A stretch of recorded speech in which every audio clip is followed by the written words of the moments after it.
With South Africa hosting the G20 Summit this year, the leadership team is pushing to step up at least 3 key energy sharing projects across Africa. One of the South African leadership's priorities is boosting cross-border energy trade. This means a lot more African countries sharing electricity together. To help us understand these ambitious plans, I'm now joined by Professor Sampson Mamphweli, the head of energy at SANEDI. Prof, always great to speak to you. Now, let's talk about why energy sharing between African nations has remained underdeveloped for so many years. Yeah, good afternoon to you and the viewers. The challenge has always been infrastructure.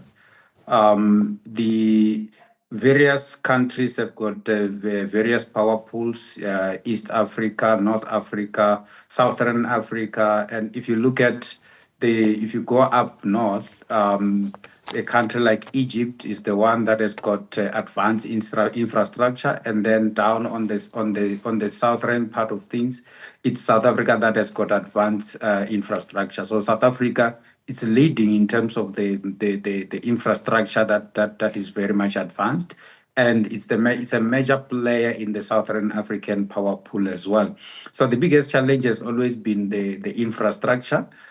Both on the generation side and also on the transmission side within the countries. In terms of interconnectivity, various countries are part of various power pools, but the priority for one of the priorities for G20, as outlined by Minister Ramkhupa, who is the leader in that space, is to basically connect, do interconnectivity for the African power pool via various power pools, because that comes with a lot of advantages, including security of energy supply, and then it will come with the relevant infrastructure to produce more electricity for the 600 million people living in Africa without access to electricity.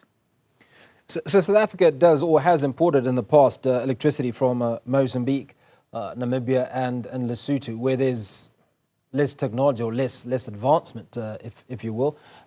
Why are we at this stage and not having this collective power pool, if you will? Because if you look at Zimbabwe, you look at Zambia, in the last couple of years, they've in some instances gone as long as 18, 20 hours without electricity at a go.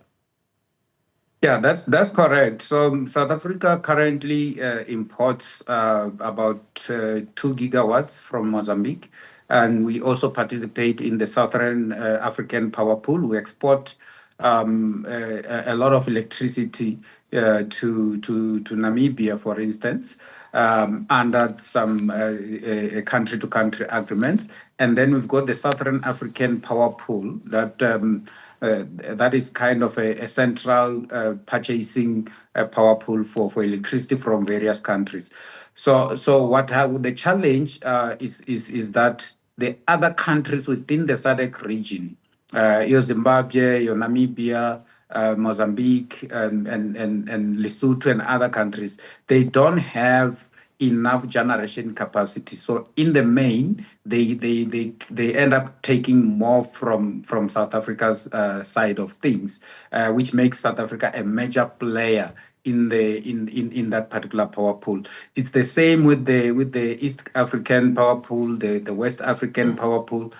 Most of the countries, they are connected, but they don't even have enough electricity to share amongst themselves. But on the flip side, the irony behind everything is that South Africa in general has got more than enough resources to be able to produce more than enough power to power the continent and even to export to Europe. If we have to do that. That's where it becomes important for us to then do the interconnectivity and then start looking at the resources. For instance, if you come to Southern Africa, we've got a lot of sun, we've got a lot of wind. You go to the middle of Africa and towards the northern side, you've got a lot of water where you can do a lot of hydro projects.